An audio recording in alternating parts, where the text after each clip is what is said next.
them, but there are surprises in store for Peter Dickerson, whose bravery and love for life leave other people breathless. Stan Stanyard, who's going to step back in time to go a-jousting. And Juliet Lazarus, who's about to meet the mother she hasn't seen since she was a toddler. For these people and more, it's Surprise, Surprise! Ladies and gentlemen, Miss Cilla Black.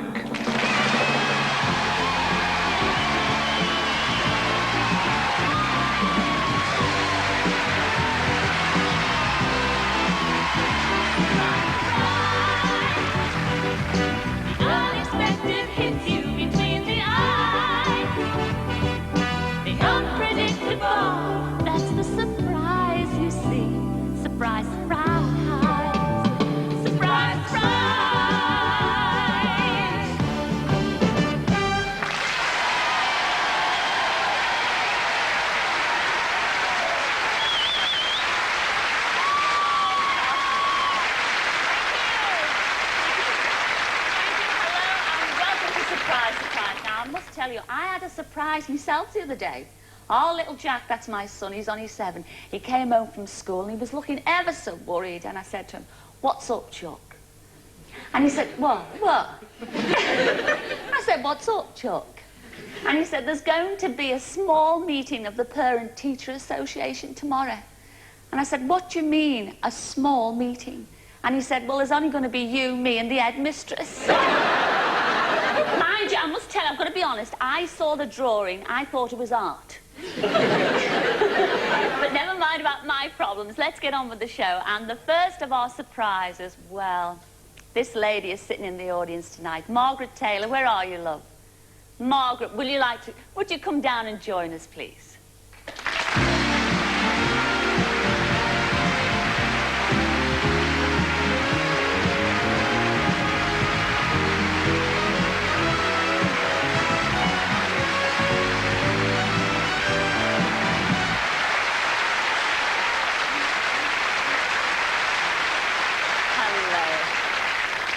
Oh, Margaret, welcome to Surprise, Surprise. Thank you. And I must tell you, you wrote us, a super letter, a very moving letter, and it was all about a baby boy who your mum and dad brought up in India, is that right? That's right, yes. Yes. Now, this little baby boy, he was born, where was he born? What hospital? He was born in Cilla Military Hospital up in the Simla Hills. Yes, and it's quite a sad story because his mother died at childbirth, giving birth to him. Yes. And that's how your mum and dad came to look after him, because his father asked your parents to look after him. That's right. They were both in the army, my father and his father. Yes. Until, actually, he wanted to bring him back to England. Well, we brought him home. He came home before us, you see. So we kept him and brought him home with us. In fact, you looked upon him as your baby brother. I did. Although no relation at all. No, he wasn't. How long ago is it since you've seen Tony Lungley? That's his name, isn't it? It's over 50 years. Is it really? Got a lovely photograph here, Margaret. Have a look at this. It's taken... there's your baby brother with his dad, his own dad. It's taken a long, long time ago. That's super. Yes. Now, you come here to the studio tonight to make a personal appeal because you really would love to see him again, wouldn't you? I would, yes, if he's alive. Yes, OK. Well, don't worry about a thing. I think we've got the words... Yes, we've got the words right. There they are, Margaret, if you like to read away in your own time. My name is Margaret Taylor. I'm looking for Tony Lungley, who was born in Cilla Hospital, Simla, India, in 1931. I last saw him on the docks in Liverpool in 1932. He was just like a little baby brother to me, and I would love to see him again. It is over 50 years since I have seen him, so if he or anyone who knows him is watching, I'd just like to say, Tony, please contact the search line tonight. That was absolutely wonderful. Thank you. Well, you won't have to wait too long to see your baby brother. We found him already. Oh, surprise, surprise, Margaret. Here he is, your baby brother, Tony Lungley. Come in, Tony.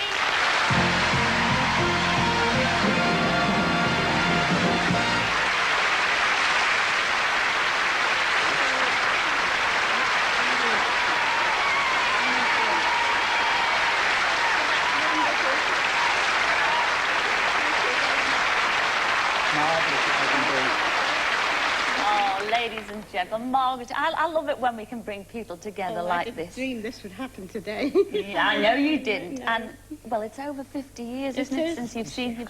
56? Yes. Oh, and doesn't he? He looks well on it. He does. He does, and I'm sure you've got a lot to talk about. A whole 56 Yes, years. we have. Well, we'll see you later then. Thank you you. talk, chat away to your heart's you very content. much. See you later, Mark.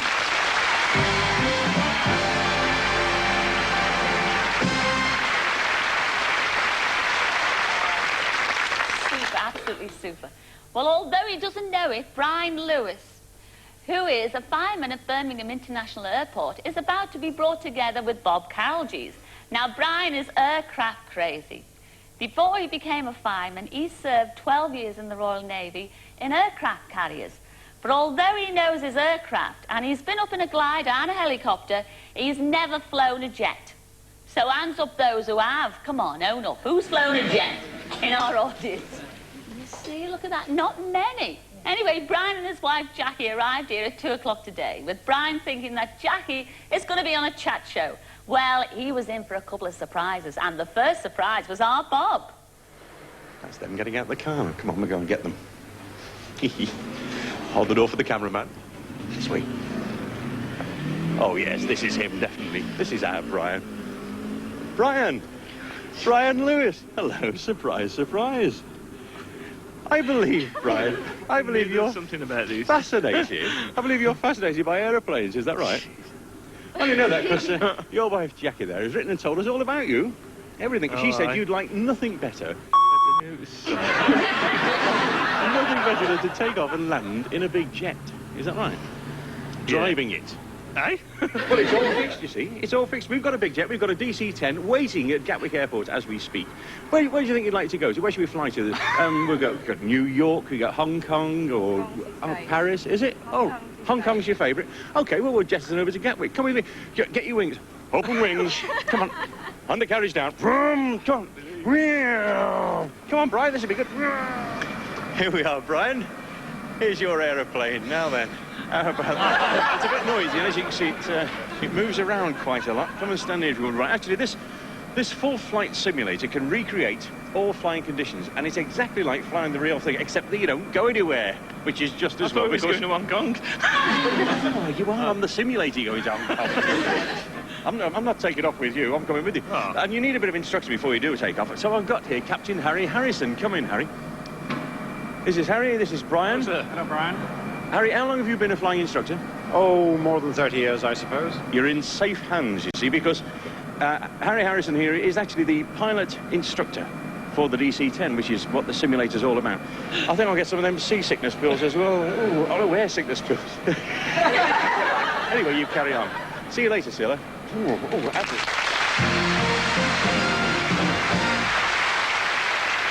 I must tell you, I ain't flying. You wouldn't even get me in a simulator. But thanks a lot, Bob. We will be back to see how Brian's making out later. Now then, up to now, we've had some funny telephones in Surprise, Surprise. We've had a telephone box, a phone looking like a haggis, and last week, we had a high-heel shoe. Well, this week, just to be different, we've got a phone. Phone? What's so different about it? Watch this. Have a look at this. Shush, shush, shush, shush. Yeah, isn't it pretty, though? It's lovely. Anyway, I'm going to use the phone to phone Jeff Cowling in Conyers, Kent. He runs a pub called the Brunswick Arms and is a mad keen fan of Thomas the Tank Engine. Now, Marion, his fiancée, wrote and told us that when the programme comes on, Jeff, who, would you believe, he's 42 years old, he sits bolt upright and sings along with the tune. He does. He's mental.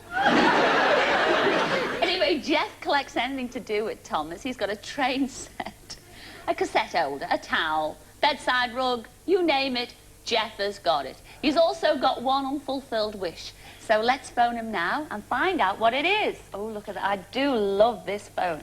Now, we've got 10 digits here. Oh, dear. Okay.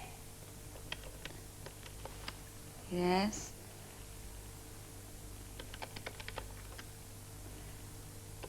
There we go. Oh, click, click. Yes. These newfangled phones, you see. It's the waiting that always bothers me. Are you bothered? Didn't you think you would? Oh, yeah. Yeah, it's ringing now. Hello? Can I help you? Hello, I'd like to speak to Jeff Cowling, please. Would you hold on a second, please? Yes, hang on a minute, hang on. She's gone. She's gone. I wonder if that's his fiancée, Marion. It could have been, couldn't it? Hello? Hello, Jeff. Yeah. Surprise, surprise, it's Cilla here. Hello? Hello. That is you, Jeff, isn't it? Yeah. Jeff, I must tell you, I had a marvellous letter from... You've got a fiancée named Marion. Was that Marion who answered the phone? Yeah. Hey, Jeff, you don't sound too happy about this. Not a lot. Not a lot, but it's me, your friendly telephoner, Cilla. Yeah. Oh, you're intimidating me, you are, Jeff. I suppose you're wondering what this telephone call's all about, aren't you? Sorry? Watch up. You can't hear? No, I Well- can now. You can now, love. All right. Well, I suppose you're wondering what this phone call's all about, aren't you, love? Yes. Well, I'll tell you. It was your Marion. She says that you are crackers over Thomas the Tank Engine. Yeah. So what else is new? Yes. Yes, and she said that when it comes on every Wednesday, you sit there, oh, really glued to the telly. Yeah. And you even know the tune. Well, surprise, surprise, Jeff. We are actually going to take you down to the set where they do Thomas the Tank Engine. And in fact, we're going to make your very own episode just for you. And guess what you're playing in it?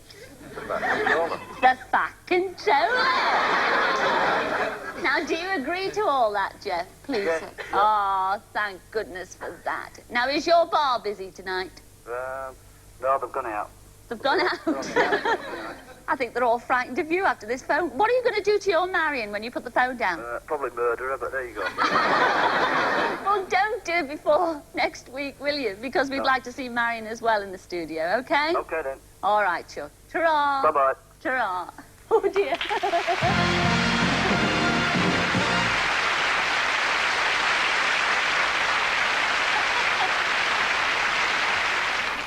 Now I know what all those, you know, those big interviews, you know, when they go on like Terry Wogan and Michael Aspel, when they go on when somebody says, yep. No, I know exactly how they feel. Me bottle's gone. Yes. But it's going to be a lot of fun, I think, for Jeff, because he loves Thomas the Tank Engine, and I think we're going to get a lot of fun out of that too. But in the meantime, it's time for a Cillagram. And what a worthy, wonderful person we dedicated to this week. He is 26 years old. His name is Peter Dickerson.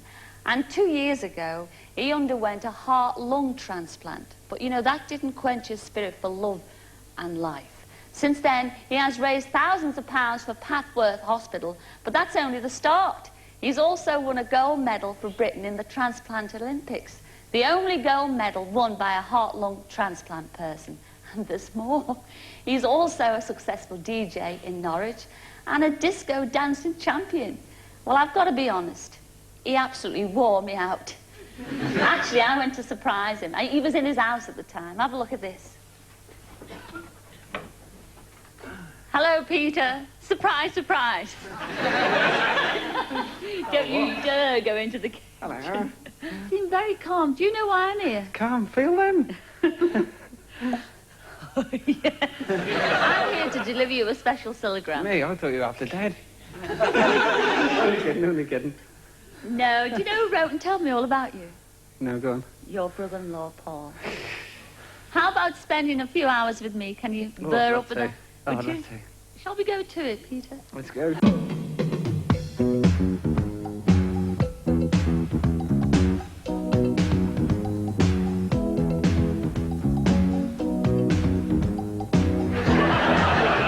My baby, he don't talk sweet. He ain't got much to say. But he loves me, loves me, loves me. I know that he loves me anyway. And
is sitting in the audience, Dicko to his friends. Have you had your hair cut, Dicko? Yes. Yes, it suits you. I didn't recognise you. Indians got me. Oh, I think we better take a break there. But don't go away because we'll see you in a couple of minutes. See you then.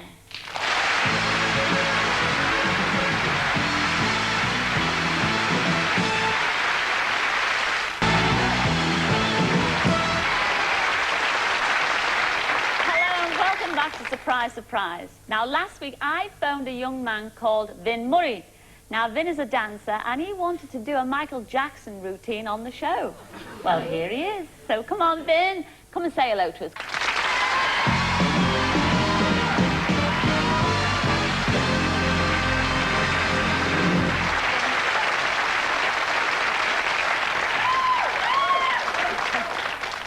Well, Vin, you were absolutely shocked and stunned when I phoned you last week. Yeah, I was. You really were. And Debbie, your sister put me up to it, really. Is she here tonight? Yeah, she's from there. Oh, Deb's is somewhere out there. I know she is. Well, Michael Jackson. When did you get into Michael Jackson? I love him. I love the music and everything. Well, influence from a child, you know. I grew up with that style of music, like Motown, that kind of thing. So I got into it through that. Well, we're dying, everybody out there is dying to see you do your Michael Jackson routine. But to do that, you really, I know you're a fabulous dancer, but you've got to be dressed up in the part. Are you ready to do that? Okay. Well, we can't wait. We'll see you later. Get all the gear on. I'll see you later, Vin. All right, Chuck? See you.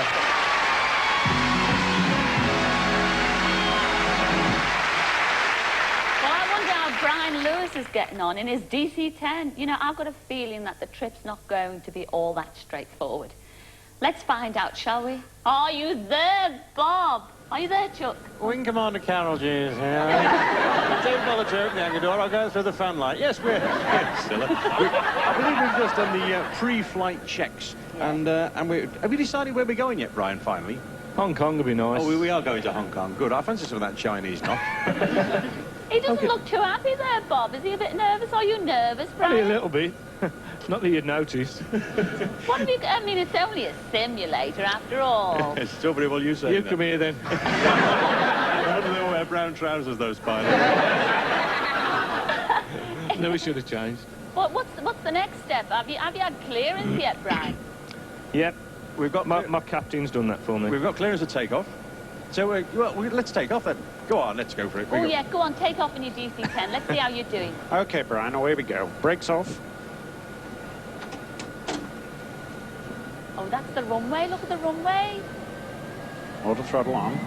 Good luck, Brian. Need it.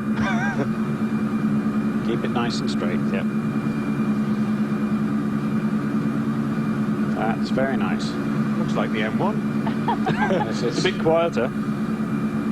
There's nobody coming the other way, I hope. The speed is building through 120 knots. V1, rotate. Keep pulling, keep pulling, keep pulling. Oh, We're off, keep pulling, We're off. keep pulling. That's it, check.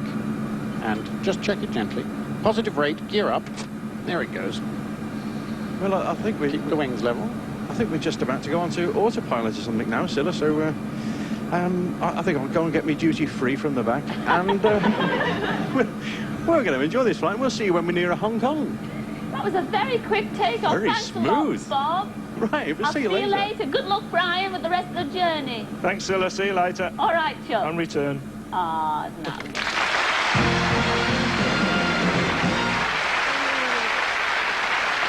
I felt that, didn't you, ladies and gentlemen? I did get a little... Oh, you can't speak. I get very nervous in planes. I hate the taking off, don't you? Yeah. Ooh, I hate the landing. I hate it all. Ooh, rather him than me. Anyway, from one high flyer to another, it's over to Gordon Burns and the Searchline.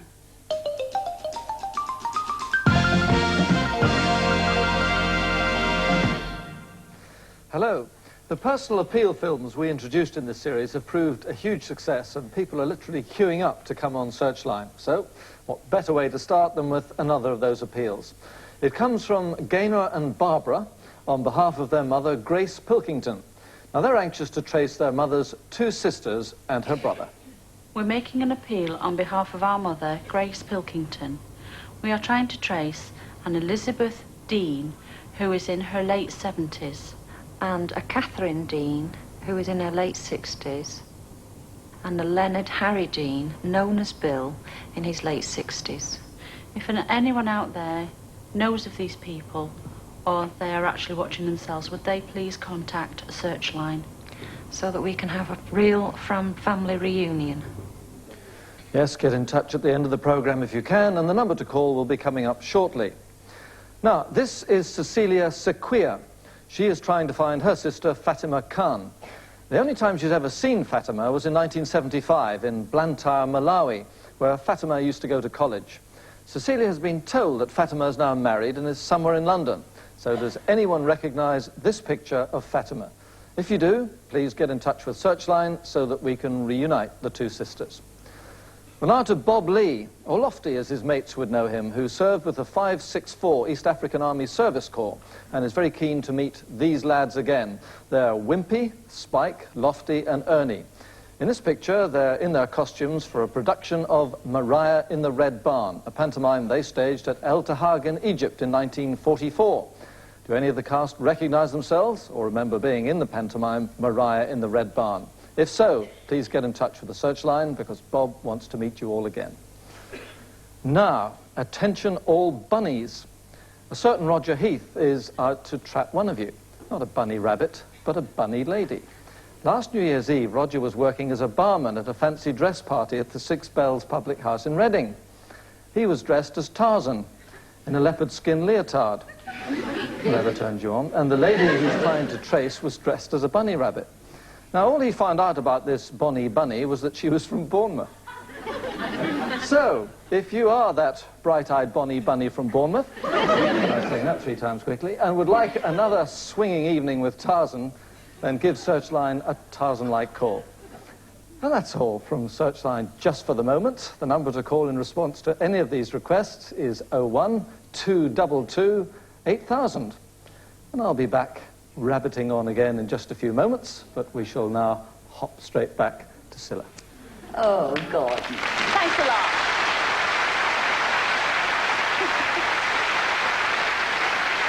Bonnie's from Bournemouth, eh? Oh, I hope you phone in. Anyway, you know I love people who are good sports, and people who will do anything for a laugh. I love them. I really love them. They do anything just for the fun of it. And such a person is Stanyard. What a name. Sandy Stanyard. You'll never guess what he does for a living. You won't, I'll tell you. He's a rectification headliner at a car factory in Longbridge, Birmingham.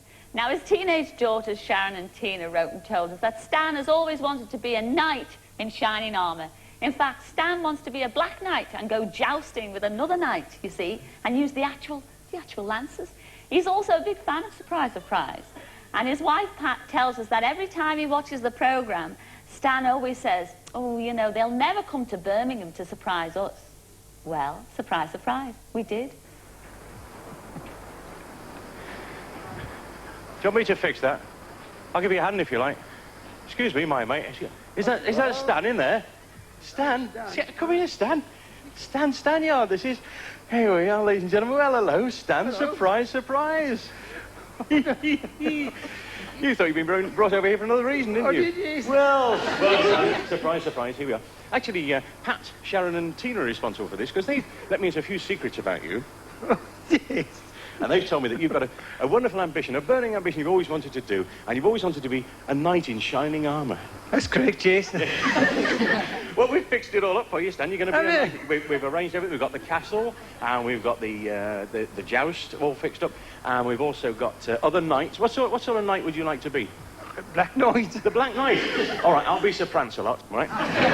3 lovely maidens. You might actually recognise these maidens. Because it's, of course, your wife, Pat, and your daughters, Sharon and Tina, and here they are. Oh, Joe, but you're right, girls. For these. Well, girls, what do you think? Will he make a wonderful knight in shining armour? Oh, he's only got a small hands. Has he?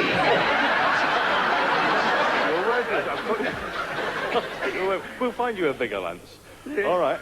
OK, Stan. Well, no time to waste. Come on, girls, we've got to get changed, and it's off to the joust. A jousting we will go.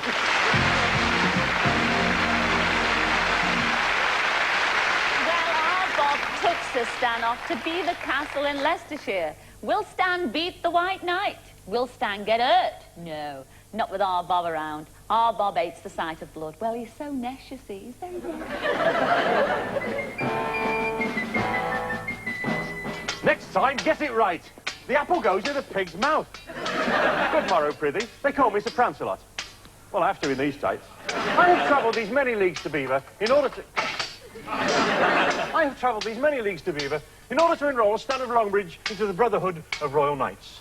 Defenders of the soil and protectors of the crown. Let's see how he shapes up. So, Stan of Longbridge, you wish to become the Black Knight? I certainly do, Sir Prancelot. Then so be it. Have you got the scrolls, or do you always stand like that?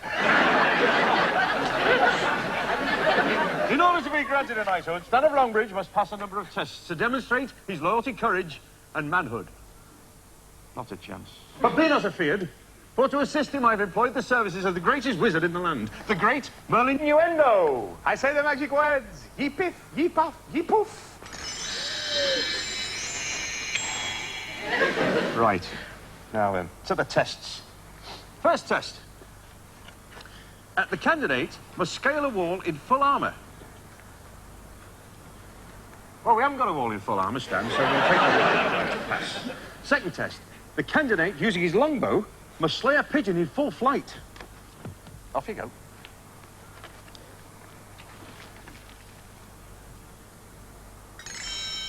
Piff, pop, poof.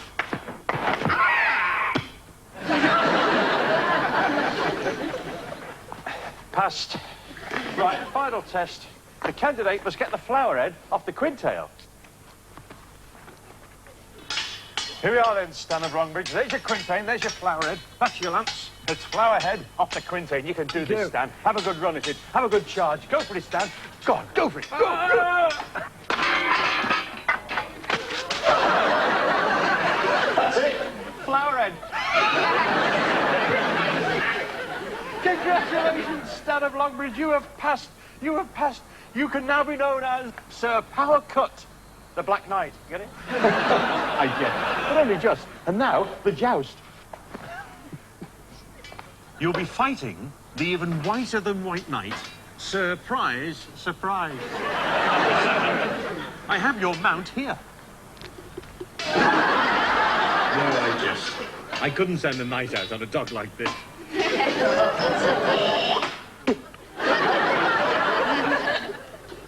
By order of Her Sovereign Lady, Highnessship, Queen Cilla the First, and last, the tournament is begun.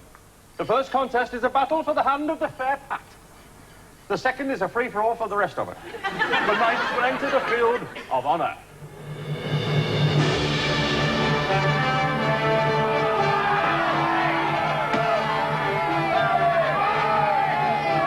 Get it! Go! Go! Spike! Spike it!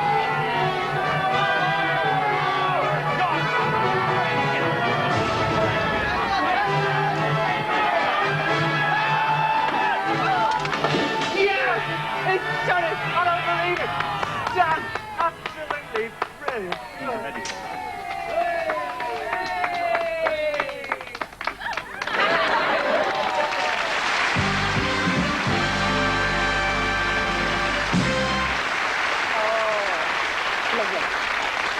Sir Galahad, eat your heart out. Actually, I'd like to say a very big thank you to the great Suprendo for being such a wizard, and also to say thank you to our Stan who's actually sitting in our audience. You look different with your clothes on. Well done.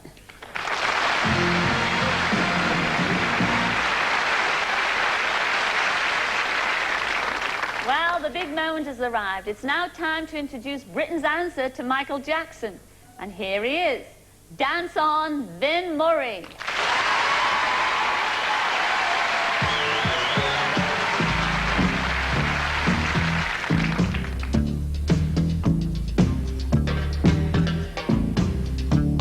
Your butt is mine, gonna tell you right. Just show your face in broad daylight. I'm telling you on how I feel. Gonna hurt your mind. Don't shoot to kill. Some more, it on me. Alright. I'm giving you on a count of three to show you.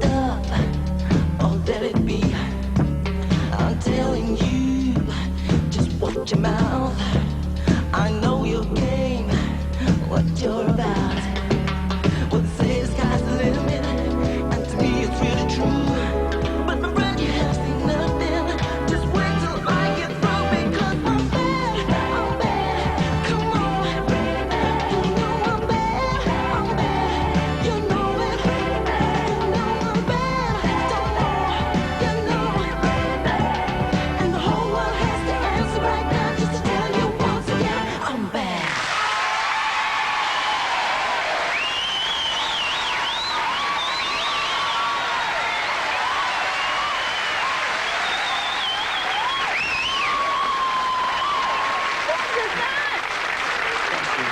You are a star. You weren't bad at all. You was terrific, wasn't he, ladies and gentlemen? And we're going to take a break there just to get our breath back. You made me tired just looking at you. Don't go away. See you in a couple of minutes. See you then. Welcome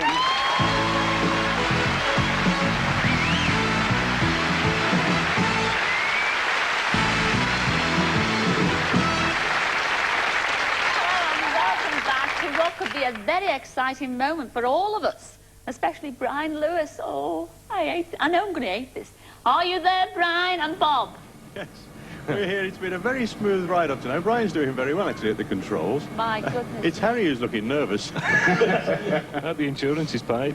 My goodness me, has the cameraman had a drink, or is that turbulence? It is a bit of turbulence we've hit, actually. It's wind in most people's language, but we're in the middle of it. And it's not terribly pleasant, I must tell you, but it's quite a strong bit. We've just come through. I think we're through the worst of it. Actually, it's come good now, there, Bob. Ah, now, in the distance there, you can see the lights of the Hong Kong airport and city. Brian, while they were talking there, we put the gear down and the flaps for landing, so we're now on the approach, and we've got a further problem now. The autopilot's just come out, so you're going to have to land it. Oh, no. There was something wrong. You have control. And nobody mentioned this. Just aim for those green lights. Which green light? I've got chance of it. Is it an easy airport to get into? No, it isn't. It's quite a tricky airport. Oh, heck. And, Hecky thumb. I know that, Captain Harry. I've been there a few times, and it's the only place I know, the only country I know where all the people wave to you from the flats as you're coming in. That's true, but I think they're all down at the chip shop tonight. Back a little bit, just back a little bit. That's right, we're getting slightly low. That's a very nice approach. Although this is a simulator, Cilla, the feeling in it is just unbelievable. Back a little bit, Brian. Back just through 200 feet. In fact, I've just seen those same people waving at us, Cilla. That is amazing.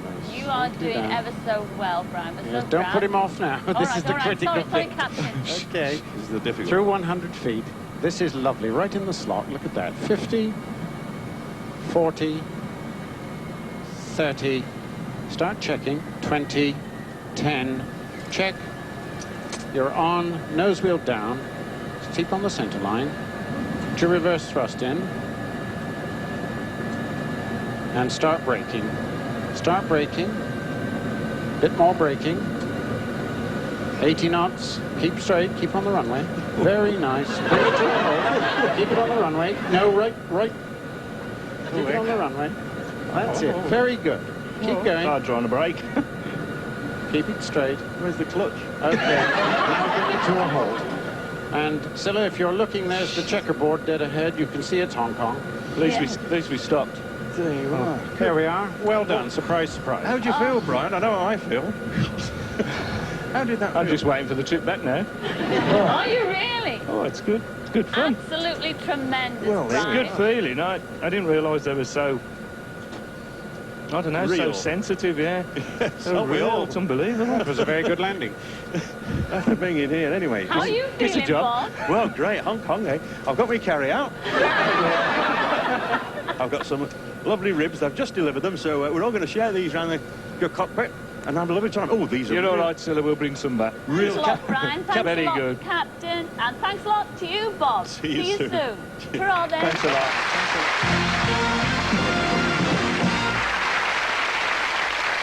Now, I feel another phone call coming on. I do. And this time, I'm going to use a phone with a good old American flavour. And look at this. Isn't that sweet? Yes, very pretty. I'm going to phone an American serviceman. His name is Sergeant Ken Caperton, and he's stationed at RAF Lake and Heath. He wrote such a romantic letter, I can't tell you, about an English girl he's madly in love with. Now, would you believe this is just the envelope he sent the letter in? Look at that. And this is what he said on the back. Warning. Can you read that? Can't you? Warning, be careful opening this letter. It contains some romantic fool's dream. Well, we don't think he's a fool. He's absolutely super. Since he met his girlfriend a year and a half ago, he's bought her a bouquet of flowers every 15 days without fail. And he says he's done everything for her, from cooking her dinner in a bow tie to drowning her in poetry and flowers. And his dream is, this is the dream, his dream is to relive an American prom concert with his girlfriend Sharon. So, let's phone him and find out more. I can't wait. Look at this. Dear. They've always said money talks, doesn't it? Where does he live? How many digits? Oh, 10. My goodness me.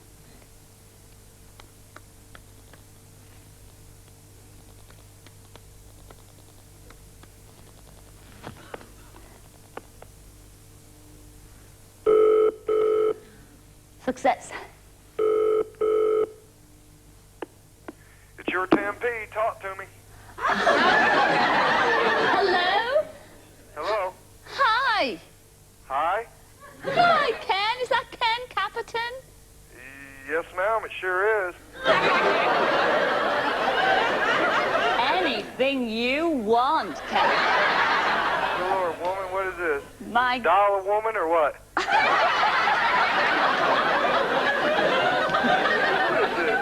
All right. Oh, Ken, bear with me, please, please. I'll tell you. I won't keep you in suspense any longer. You sound familiar.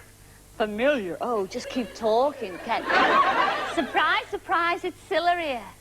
Nah. This is Kathy, ain't it? This is Kathy playing a joke on me this time. Kathy? No? Kathy? Oh, just keep talking, Ken. I love it, I love it. Ken? It does sound like Cilla Black. It is me, honestly. No, you just sound like a friend of mine who we always play jokes on the telephone to each other. I'm a representative, and sometimes they play calls on me. You tell Kathy that you're a negligee representative? Yes, ma'am. Well, oh, yes, ma'am. Oh, you sound like just all the film stars, like you see on the films. You're kidding me. Look, no, I'm not kidding you. No, this is really Cilla Black. Yes, it is. God almighty. Oh, it's lovely to talk to you. We got your letter. We couldn't resist phoning you, Ken. Really? Well, no, because you wrote such a romantic letter all about your girlfriend, Sharon. Yeah, I did, didn't I? Well, we're overwhelmed by you. We love the way you talk, and we think... Well, you've had a burning desire, haven't you? Because you missed out on your school prom. I don't know exactly what that is. Tell me about when you graduate, Ken. What happens there? Well, it's one time in your life when you're separating from being a child and going on into the occupational world. And usually a prom is usually your last dance before you move on. And you usually take a high school sweetheart or something out, and you buy her an ice corsage, and she's in a pretty dress, and they have all these beautiful dances, and that's basically what it is. Oh, and that's what you want to do for your lovely Sharon, don't you? I've always wanted to. I've always told her that, and I just sat here one day, and I got fed up with watching Surprise, Surprise. You got fed up? I'm going to do it. Well, you certainly have done it, and we're going to do it for you, Ken. No. Because, surprise, surprise, you're going to have that school prom, that graduation prom, and you're going to do it with your Sharon on the show next week. You're joking. No, I'm not. I'm not. It's really her. Oh, I hope so. I've just pinched myself. Yes, it is me. It is me. God, I used to watch you on Blind Date, too. God. This is awesome. Totally awesome. Awesome. Yeah. I don't understand big words like that, Ken. Well, I don't either, but boy, this is totally awesome. Well, we're looking looking forward to seeing you on the show, but I'd like to find out a few things, because what happens at this prom? I mean, for instance, what is your taste in music? We've got to get that organised, you know? Oh, dear, let's go back to old times, the Glenn Miller and all that stuff back then. Oh, and throw in an occasional 1960s blues black music, and it'd be perfect. And what do you got? You got your spotlights. Well, yeah, you can have spotlights. And then you got your prom queen. Your prom queen. Now, what about Sharon being the prom queen? I couldn't think about anybody more perfect, really. Oh, lovely. Oh, listen, all our ladies in the audience. Are you listening? My husband, Bobby Willis. But you have been wonderful, and we very much... Yes, we're looking forward to making your dream come true next week. All right, Ken? Yes, ma'am. Oh, isn't that lovely? That's good. I'll see you next week, then. Yes, ma'am. We'll see you then next week. All right, lovely. Thank you, love. See you then. Cheerio. Bye.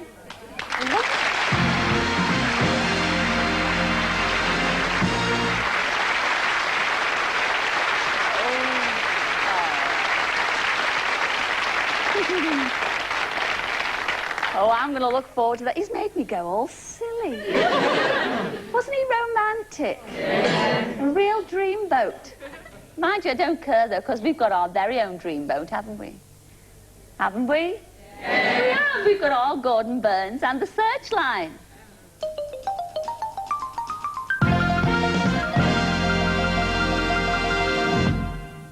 Hello again. You know, people are always asking how much success we have in finding people through the Searchline. Well, very shortly I'll tell you exactly and give you some super examples. But right now we have yet another of our very personal appeals, and it comes from Sharon Ritchie. From 1970 to 1972, I was living in Hong Kong with my father, who was in the forces. I attended St. George's School, Kowloon, and made a lot of friends. Two of the friends are on the photograph, Alan Costello and Karen Sorden. If they or any of my other friends are watching, would they please contact Searchline? You can do that straight after the programme, and I'll give you the number in just a few minutes. Now, when there's so much bad news about it, it's always good to hear about the good deeds that people do for each other, and we've got one such story right now. Surinder Holate is hoping that Searchline will be able to find a good Samaritan who disappeared after helping him. On September the 22nd, 1986, at 7:30 in the morning, Surinder was driving his Escort XR3 through Deddington near Banbury in Oxfordshire when he was involved in a head-on collision with a BMW. Surinder was severely injured and spent many weeks in hospital. At the time of the accident, a lady stopped to help Surinder. She attended to his wounds and made at least 2 subsequent calls to Horton General Hospital in Banbury, where he was taken. Surinder and his family would love to be able to thank this unknown angel of mercy. So, if you are that good Samaritan, or if you know of her, please call Searchline. Well, now we're putting out a call for the 8 fat boys who were with the 11th Driver Training Battalion, 1945, 46 and 47, at RAOC Piddlehinton, Dorset. Piddlehinton.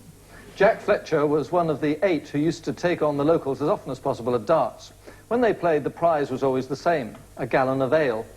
Jack says he isn't sure why he and his mates were called the 8 fat boys, but bearing in mind that they won more games of darts than they lost, and with a pint, or 1/8 of a gallon, being equivalent to 180 calories, well, it doesn't take that much working out. But if you can, or indeed want to lay claim to being one of these lads who were stationed at Piddlehinton, please give us a call. Jack would love to see you all again, to throw a few arrows, down a couple of pints or gallons, and have some really heavy discussions about the old times.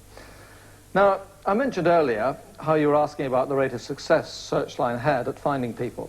Well, it's incredible, it really is. And to demonstrate that, here are just a few examples of our success. For instance, do you remember this young man? His name is Jonathan Broad, and he wanted to trace his godparents. Well, we found them, and Jonathan is so happy to be in contact with them again. Then there was Michael Osland, who wrote from Germany, looking for his pal David Newby.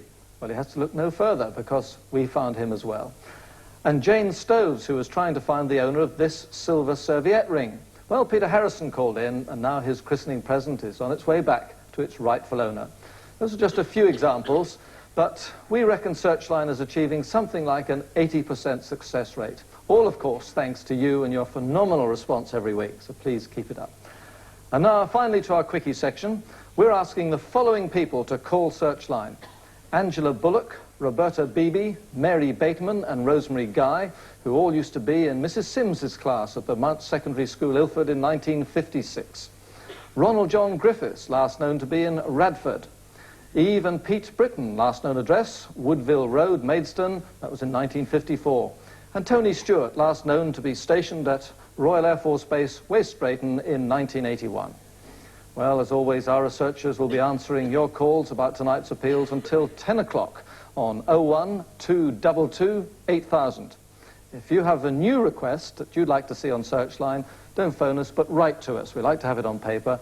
To Searchline, surprise, surprise, London Weekend Television, London, SE 996YW.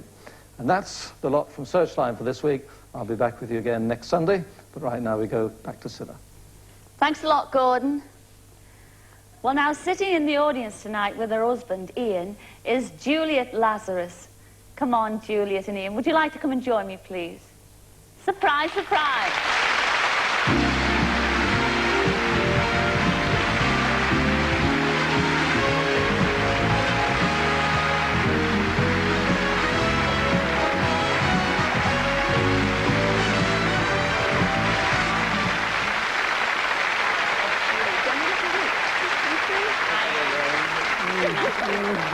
Oh, I wanted to do that. Really?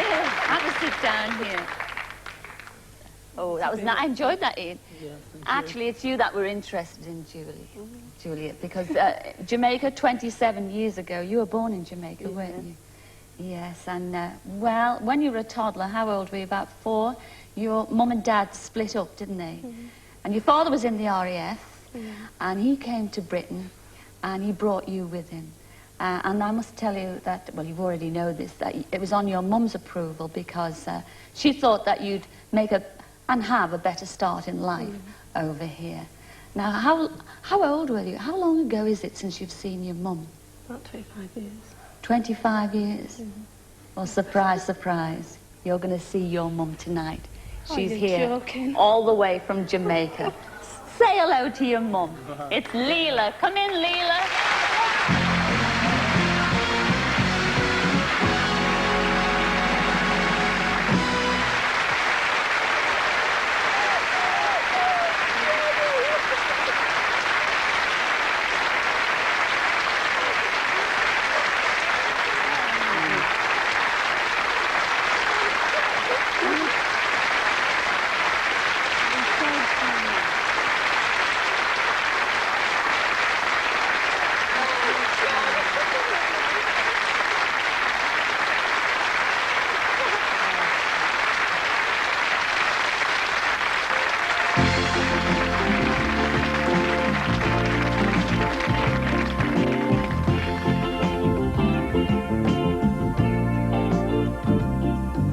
The more the world is changing, the more it stays the same.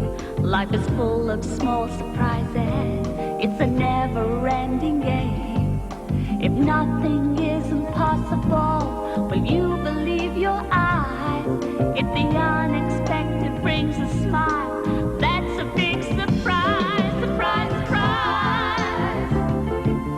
The unexpected hits you between the eyes. The unpredictable, that's the surprise you see. Surprise, surprise. I'd like to say a very big thank you to all those who've been on tonight's show, especially Daredevil Bob Cowgies and gorgeous Gordon Burns. We will be back next week with lots more surprises. So until then, ta-ra. Ta-ra then!